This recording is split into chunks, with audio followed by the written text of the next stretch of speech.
Here at Under the Arch, we would like to express that all views are our own. Despite being recorded from Wembley Stadium, what we say in the podcast will in no way reflect the views of anyone at the FA or at Wembley Stadium. If you do happen to have any problems with what is mentioned in the podcast, please contact us at underarchpod@gmail.com. Thank you. Conversation and discussion from the home of football. I'm Will Taylor. I'm Jak Richardson. And this is Under the Arch. This week we talk England in the international break. Trouble in paradise for Ole Gunnnar Solskjaer. Why do small clubs get no credit? And we look at mental health in football. And we finally announce the winner of our competition. Hello everyone and welcome to Series 1, Episode 2 of Under the Arch podcast. I'm Will Taylor, joined by my co-host Jak Richardson. Hello everyone. How are you, mate? All right? Yeah, good. Glad to be back. Yeah, it's been... First episode was obviously great. Yeah, went really well. I thought, got a lot of good support as well. So yeah, just glad to be back for the second one. Yeah, absolutely. Without further ado, should we get involved? Yeah, get straight in it. Yeah, absolutely. So first and foremost, talking England in the international break, they've obviously got the Czech Republic. First and foremost, what do you think? What do you make of that game? Yeah, well, I mean, I think I speak for a lot of people when I say it's just a dreaded international break, isn't it? You've just come off obviously a good few weeks of the Premier League. And as a fan of a Premier League club, it is always annoying, especially if your team's got a bit of momentum. Mine hasn't, so maybe it is a good thing. But I know for a lot of Premier League fans, it is a right pain having to have that break for games that they don't really care about. Well, I mean, in all fairness, I think there is still football going on. I mean, Torquay are playing at the weekend. It's actually non-league weekend in football this weekend. So if you're not going to a game, go and catch a game at your non-league club, your local non-league club. It's good fun. It's I think there is. I think a lot of people need to realise there is football below the Premier League as well. I think it is non-league weekend. So no, I think in fairness, that is a good point well made. As a non-league fan yourself as well, you're going to know all about that. You're right. It is good. It is a good opportunity to go see your local club. I know a lot of people do have a local club in the non-league that they don't really know too much about. They never see, which probably is a shame, especially I myself have definitely got teams nearby that I could go and see. And as non-league weekend, it would be a great week to do it. You'll be at Notts County, right? I will be, yeah. We'll be in, it's probably the biggest, it's probably fair to say one of the biggest teams in non-league, Notts County, after coming down Football League for so long. And I'll be going to Nottingham for that one for Torquay. But if you are a Premier League fan listening to this and there's a local club near you, by all means this weekend, I think there's a lot of discounted tickets and stuff like that. A lot of clubs run an initiative where if you have a Premier League season ticket, you can get in for free to these games, just to see if you enjoy it. I honestly, genuinely believe, having been to Premier League games and non-league games, that non-league football is a lot better for me. It's a lot. It seems to be a lot more passion there. We don't have to worry about a VAR decision ruling our goals out. So I do very much appreciate non-league football, and I urge everyone to get down to it. So just building on that, actually, when it comes come to the international break, what are your thoughts on that? Do you dread it like everyone else, or actually not at all? It's just good to have. I'm a massive patriot. I really get behind my country, and I think I really look forward to it because I love watching it, especially the way England are playing under Gareth Southgate. I really enjoy it. I don't think we've looked this exciting in so long, especially going forward. So I'm really looking forward to it, and I understand why Premier League fans perhaps don't look forward to it, because a lot of people are club over country, but even though my club still play, I'll probably say I'm country over club. I love watching England, and the World Cup obviously a year or so ago was just unbelievable. So I always look forward to the international break because it's watching England play, and my club's still playing as well, so you can't really go wrong. You're right, you are right. It's always been brilliant recently with England, especially under Southgate. He's made a lot of changes to what we used to. He's made some big calls in the squad during his time here. Carried on the trend in his most recent squad announcement. He's got some fresh meat in there. What are your thoughts on the squad this time round? I'm actually really impressed with it this time round, I should say. Sorry. I think a lot of people are quick to jump on England managers back as a whole, not just Southgate, for picking players on the club they play for. But you see a lot of people missing out, like Jesse Lingard this time, and people like James Maddison coming in. I think it shows that we're heading in the right direction, and that there's players that are working hard, that don't have to play for the top teams, that are still getting in. And you look at the England team of the 90s, that wasn't a team of top players. That was a team of players throughout the Premier League. Performing really well. So for me, I'm really happy with this squad. I honestly don't think, like I said, I can't ever remember in my lifetime having a better attacking lineup than what we have right now. It really is impressive, isn't it? I think the front three of Sterling, Sancho and Harry Kane, they've looked incredible. Even against Kosovo, despite the defence being a bit shaky, that front three was electric, wasn't it? I have to say, I think a lot of people were really harsh on England after the Kosovo game. They're the best team in our group as far as I'm concerned. They've done really well. That was the first qualifier they'd lost in 15. And they've got some good players as well. They got Selena of Swansea, who's actually a good player, probably potentially Premier League quality. So yeah, they were a bit harsh. Obviously, some of the goals, they were defensive mistakes. There's no debating that. But as an attacking lineup, that's something we haven't seen at England for a long time. Has everyone not been crying out for this for the last 10 years under different managers? No, you're right. We want to be good going forward. I don't mind an England team going, you score 4, we score 5. That's a fantastic way to be. And I very much get behind that. So yeah, no, I think England will be really interesting. They're my tip for the Euros, to be honest. I really think we might do it, especially with the final and semis being here. Yeah, it's going to play a big part in it. Definitely, Wembley being one of the venues. That's definitely going to help things if we can get that far, and I don't see why not. We've got such an amazing lineup. I don't see it's not going to be any weaker come the Euros. I know there's been times in our history where we've had strong lineups at the wrong time. It gets round to the tournament and some of the players have aged or whatever, and it has always been difficult as well. You've had players that have been. You've had a squad that's been predominantly the top 4 sides. They go far in all the competition, so it comes around the competition time, and actually they're tired. Because we've got such a range of players from all, we've got players from Leicester, Everton, as well as obviously the top 4. Still got players from, say, Man United. You're going to have a fresher squad. I don't think we have to worry about them getting to any finals. No, we don't. So. I mean, maybe a relegation battle, but that's something we'll save for later. Absolutely. There is one thing I actually wanted to talk to you about, away from Euro 2020, which we will get back onto in a second. It came out, I think it was last night or this morning, about Tammy Abraham, who made a fantastic point that he says if we face any racial abuse in the Czech Republic or Bulgaria, we're just walking off. Had this been at the start of the qualifiers, I think I might have been a little bit more because, although this can't be stood for, this needs to be kicked out of the game. I think it works in the fans' favour that are there, as disgusting as they are. They'll think, well, if we're racist, we'll get the 3 points because they'll walk off. Do you know what I mean? Yeah, I actually have to agree with you there. I don't think they should walk off at all because I think in that way the racists have won. I think a lot of these fans, they actually interviewed. I remember it was in the Italian league. They've got obviously their ultra groups. You've got like Juventus, Napoli, and stuff like that. And it was it was a group of Juventus ultras, and they were basically saying that they don't go to the game for the football. They go for the community, and they're not there. If they're being racist, that's just what they're going there to do. If you see what I mean, that's sort of their agenda. That's what their aim is. So if the team walks off the pitch, they're not going to care too much, and I think they're going to carry on. It's going to be, and all it's going to do is negatively affect all the other fans that are paying to watch the football, and I think that's a shame.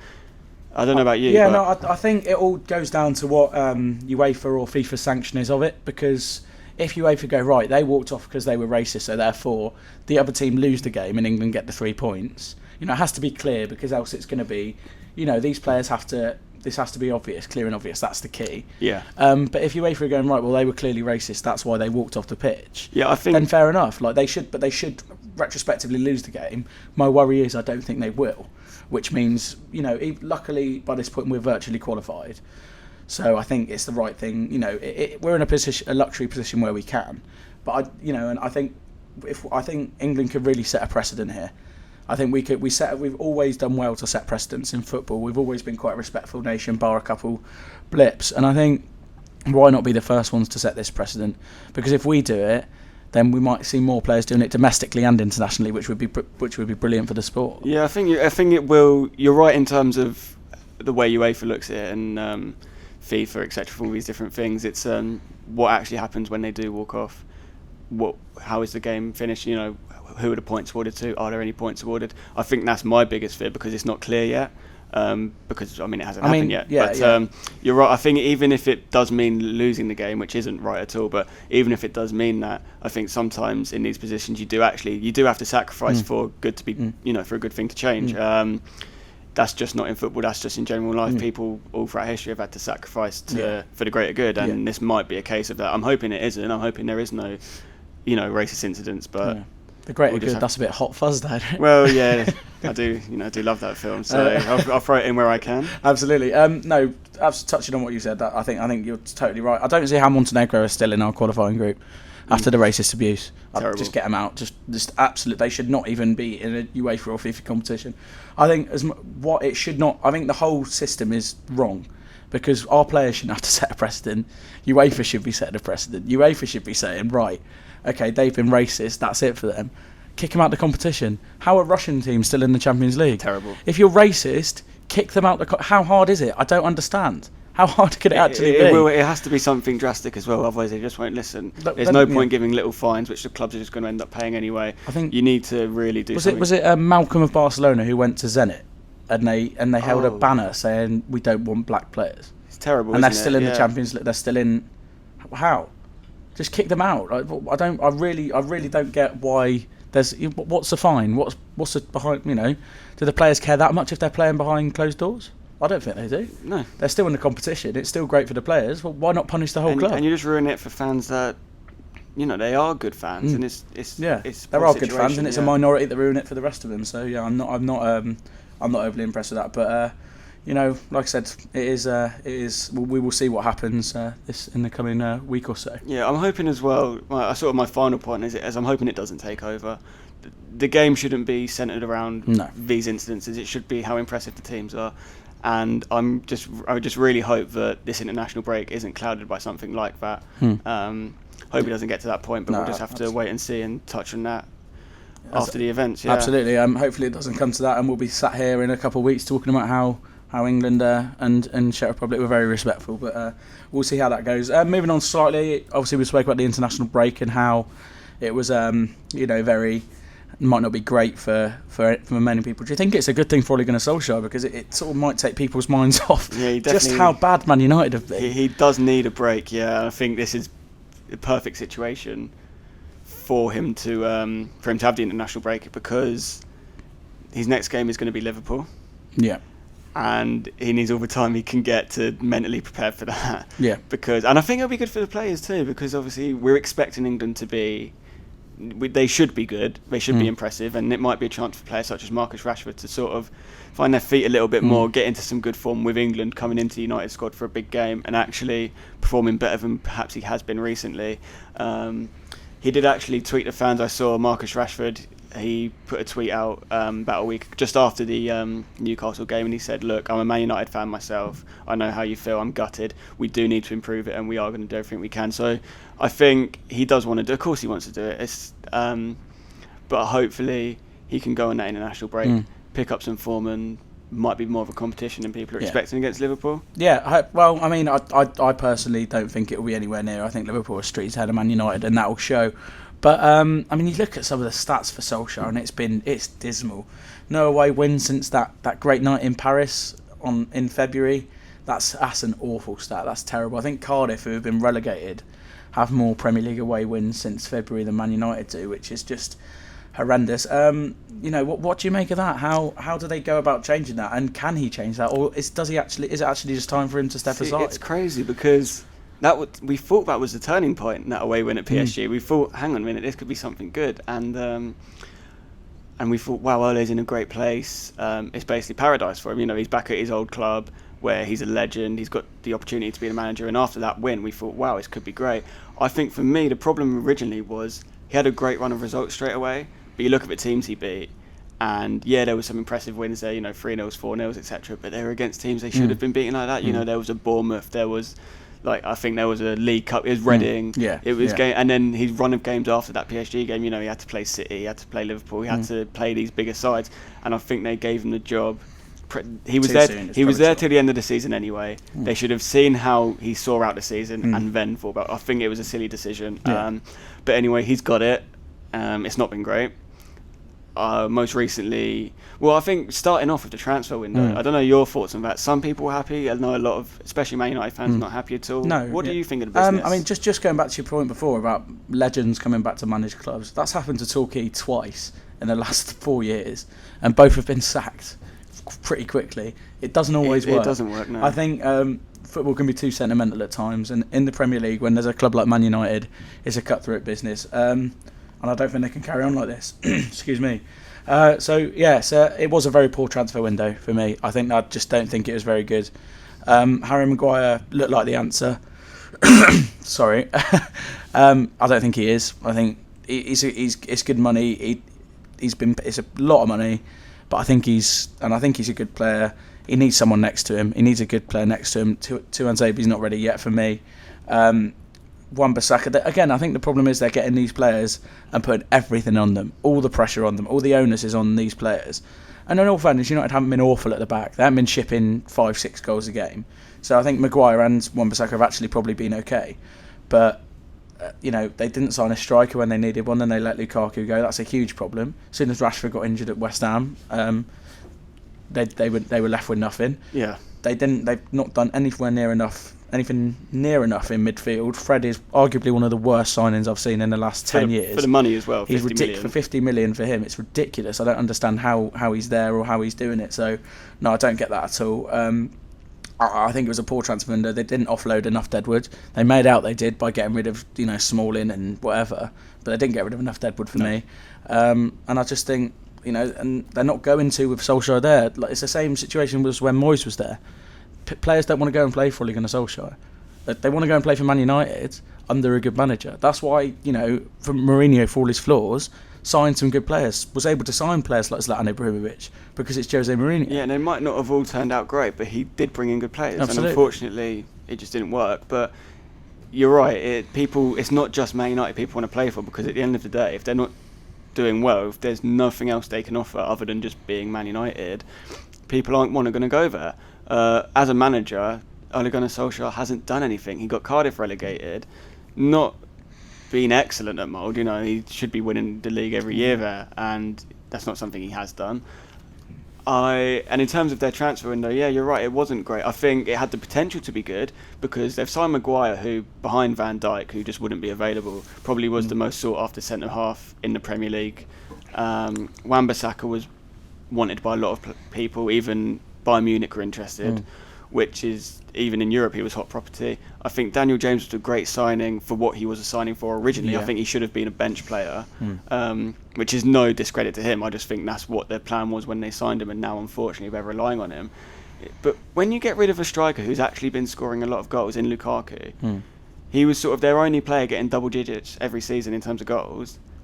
Why did they not replace him? I don't understand. And there's obviously people available. Sebastian Haller at West Ham. Why? He should be a player that, if he's available. Why have United not looked at that? Jamie Reid at Torquay would have been another good replacement. Well, yeah, you never know. But yeah. No, but I know what you mean. There's no. They didn't go out and get anyone. They had a chance to, and they didn't. I don't get it. I don't get what the thinking was.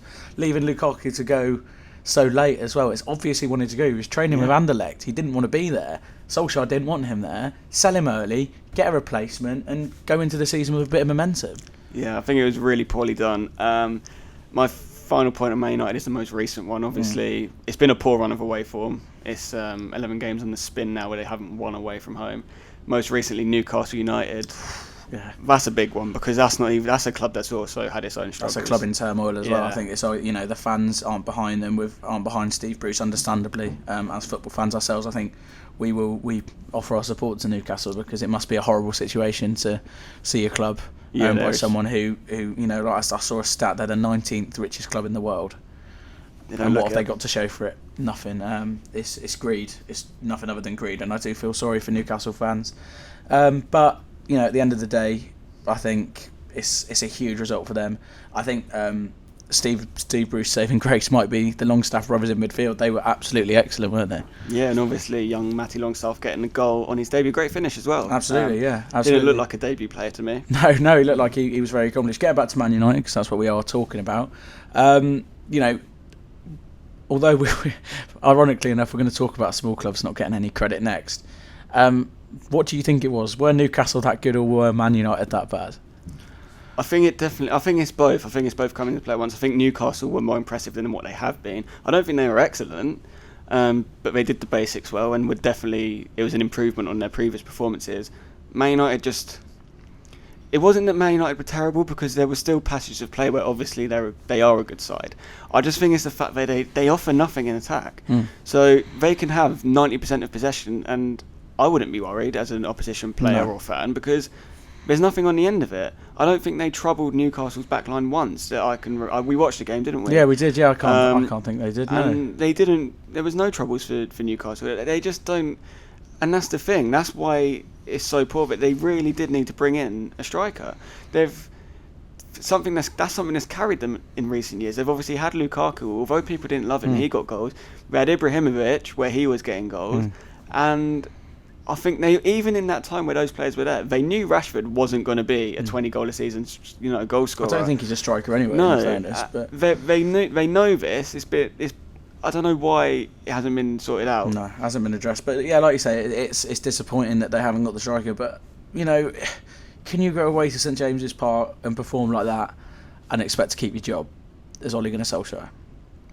I think if it's anyone else, there's serious questions asked, isn't there? Yeah, if he's not a legend, I think so, yeah. I think because he's such a nice guy and a club legend, they're giving him special treatment, and at the end of the day, that's not the way you run a business or a football club, is it? It's not, absolutely not. I think if you look to see the game against Liverpool, I'd be very surprised if they get anything out of it, and if they don't get anything out of it, which I expect them to not to, I'd be very surprised to still see him in a job, personally. Yeah, well, I mean, obviously, we're going to have to wait a while for that, since it's the international break, absolutely, we're going to be waiting eagerly for that's a tense wait for him as well, I suppose, because he's got to work away to try and stop Liverpool and keep his job. Yeah, definitely. Right, so obviously we're still talking about Newcastle with the next sort of segment, which is about the smaller clubs beating a bigger club and not getting any credit for it because it's all the onus is on the big club having failed or whatever. I mean, Newcastle's a great example of that because although Newcastle weren't, they didn't set the stars up, they still did well. But all the onus again was on Ole Gunnnar Solskjaer and how bad Man United were. Yeah, I think this is something we talk about this a lot off air. Obviously, myself especially, as a West Ham fan, beating a bigger club, it's a great feeling. And then, the reports afterwards, the papers, it's always Man United poor, Tottenham poor. It's terrible to never get any credit, and it's I think it's something that a lot of fans of smaller clubs have to deal with. You look at as I say, you look at Newcastle beating Man United, and all the headlines were, Solskjaer out, United are terrible. Nothing. I think the one that really got on my nerves this weekend or the weekend just gone was the Brighton result. Now that really frustrated me because don't get me wrong, Spurs are in turmoil. It's a terrible time for Tottenham, but can we not credit 19-year-old Aaron Connolly for scoring 2 goals on his Premier League debut? Exactly, yeah. Can we not credit Brighton for standing firm and not conceding any goals to what is a very, very good team? Arguably one of the best strikers in the world against them, and he's not done anything. I think a lot of it's to do, give Brighton credit where credit's due. Yeah, and I think that one actually is a really good example because watching that game, Brighton were genuinely impressive. It wasn't even Tottenham being awful. Like they weren't great, but Brighton genuinely played really well. I think it was something of a tactical masterclass from Graham Potter, who's done really well there and is a good manager. They overrun the Spurs midfield. He spotted the weaknesses and took advantage of them. They didn't do anything special, Brighton. They just played in a way where they exposed Tottenham's weaknesses. And they came over 3-0 win for it. Absolutely. But again, it's Tottenham poor. Is it, these players don't want to be here? Is Poch doing a good job? Is his time up? Brighton are a club that I think they have been playing better than last season. I think Potter's done well there. They haven't quite got all the results. They finally get a good result, show what they're capable of, and no credit. No, I get it. I get what you're saying. But at the same time, thinking about this sort of off the cuff, does a lot of the people we're blaming for not giving them credit is the media, isn't it? The newspapers, the shows. Does Brighton beat Spurs sell a story, or does Pochettino under pressure sell a story? I think that's the bottom line. Yeah, I think that's where it is. I think the reason why this is the case is because you're right. It's the media. It's the story sellers. Sellers, sorry, not sellers. God. On the beer. Yeah, got the beer on the mind. No, what it is they have bigger fan bases, don't they? Yeah, absolutely. Yeah. So a story involving it's about, and especially in a media age, it's about clicks, isn't it? No one's searching Brighton on Google, are they? No. It's going to be Spurs. Well, not no one. Sorry, Brighton fans, but At the end of the day, no, I know what you mean. Yeah, it's about clicks, and it's about you need to include things that people are searching for, and unfortunately, it just means that smaller clubs are the So you have to deal with the big clubs getting the credit. Well, from us anyway, we're very proud of you, Brighton, and all the other teams that beat big teams. We give you all the credit you deserve. Yeah, I mean, look, every time I'll sing and shout about it every time West Ham beat a big club. But I'm sure you will. Newspapers won't, I'm afraid. Absolutely not. So that's sort of our 3 talking points of the week. Anyway, I don't know if you want to kick off with the next sort of segment. Yeah, so we'll sort of finish off on this one. It's obviously, we're recording this. It's Mental Health Week. Absolutely, which I think is a huge thing, obviously in football as well as just in day-to-day life. Yeah.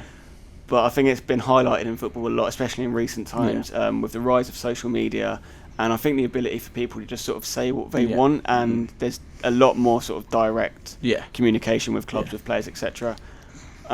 We have had a few players recently sort of come out about which is really good. I mean, I just got a stat in front of me here. An article in The Independent says there's been a 6-fold more players seeking mental health support since 2013, which is brilliant.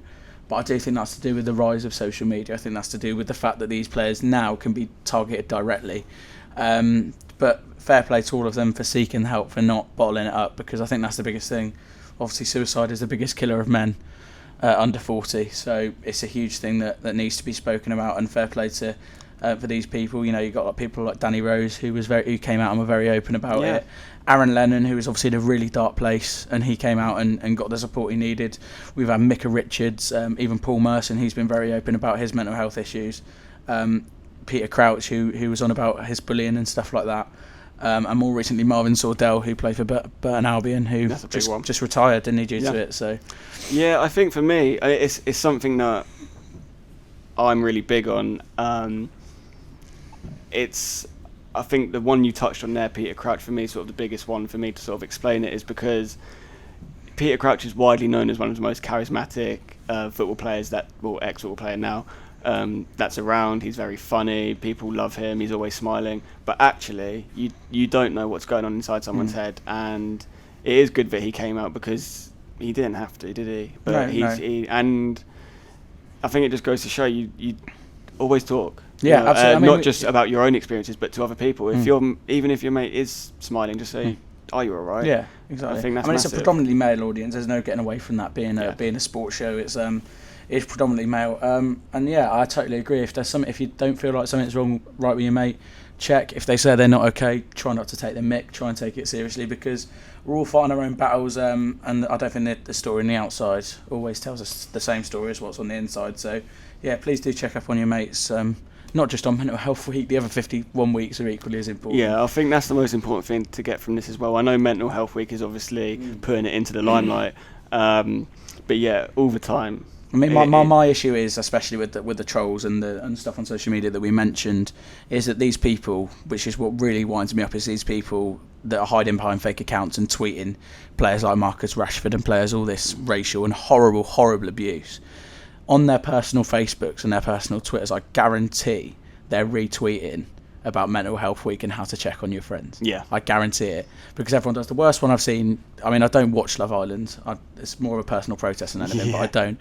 But it was there was one post shared, and it was about how ugly a girl was on it. Don't know her name. Oh, I do know. And then it was on someone's Facebook I saw, and then the following post was about how because there was a girl before who committed suicide, didn't she, based on the hate she was getting. Yeah. So and you can't have both sides of the stick. You can't be horrible to someone and then preach about mental health. It doesn't work like that. You need to. So yeah, practice what you preach. You know, be kind and don't be horrible. I don't think it's all. It's not all doom and gloom though. I think what you touched on earlier as well about more players coming forward. I think that's because of advances in. Obviously the support offered. Yeah, I think what has been really good is the championship, actually just the EFL. The EFL as well, yeah. If you probably would have noticed the names on the back of the players' shirts, they have like a little squiggle on them. It's basically a brand logo for mind.org.uk. It's basically it's just a mental health. They're great for advice, those. Yeah, they are brilliant for advice. they've got the website mind.org.uk. Not a number that I'm aware of. I think it is all online. It is all online Mind as far as I know. Yeah, they do advise to call 111 if you're struggling. But like you said, I think there's loads of support out there for people. And my advice, lads, even ladies, if you're listening, don't be afraid to go and get help, because there's help out there. People want to listen, and there is light at the end of the tunnel, isn't there? There is, and I think it is something that's getting better, definitely. Absolutely. So just a reminder for anyone, if you do need any of these numbers and you are listening, for the Samaritans is 116 123. Please give them a call if you're struggling with anything, and if you need any advice or you don't want to speak on the phone, you just want to read some stuff, mind.org.uk is the place to go for anything like that. Our inbox is always open if you ever need a chat. Mine is anyway, certainly. If you ever need to talk about anything, please don't hesitate to get in touch, and we're more than happy to help us as and when we can. Yeah. Absolutely. So moving on, finally, I suppose, to our last point. Yeah, so as you probably are aware, we did run a competition on our social media. Absolutely, yeah. Just to touch on that again, it was basically, we had a post, like, share, retweet, etc. And the prize was a tour around Wembley. It was a tour around Wembley, yeah. So we've got all the names in a hat for those who entered. Yeah. For those who did enter, thank you. Yeah, very much appreciated. And we have pulled out a winner. Would you like to announce who it is, Will? Should we give it a little drum roll? Can we give it a little drum roll? Little drum roll, yeah. The winner is Peter Elston from Tolworth, who is I'm going to get accused of bias here, but he is a Torquay fan, funnily enough. I don't know him personally, but he is. Yeah, so Peter Elston from Tolworth's our winner. Please get either email us at underarchpod or get to our direct message, and we'll be happy to get back to you and sort out a time and a date for that. But that won't be it for our competitions, is it? If you didn't win, never fear. There's always going to be plenty of competitions here at Under the Arch. We have got another one in the pipeline. Absolutely. We'll probably get that one announced next week. Yeah, and then the winner of the week after that. Potentially prior to the episode on our social media. We might not announce it till the episode. You have to wait and see. Please keep an eye out on the social media. Do get excited for that, because it will be good. Absolutely. But anyway, I think that's about all we've got time for. I think so. One thing I did want to say is next week we want to do a little bit of a fan special. Anything you want to hear on this show, anything you want to hear us discuss, or tell us we're good or bad at, please do. You can get us at any of our social medias, which is, I think, at Underarch on Twitter and Instagram, and Underarch Podcast on Facebook. Just get at it. Tell us what you want to hear. We'll put a tweet out if you want to reply to that. If you don't want to be seen to replying to us because we're so shameful, then just direct message us. Yeah. If you don't want us to be involved in our thing for everyone else to see, just message us privately. Don't worry, we won't name and shame anyone. No, absolutely. So get at us with what you want to hear next week. We'll be happy to talk about it, and we look forward to that. Yeah, absolutely. So I've been Will Taylor, and I'm Jak Richardson. Thank you very much. We'll see you next week. Yeah, cheers, guys.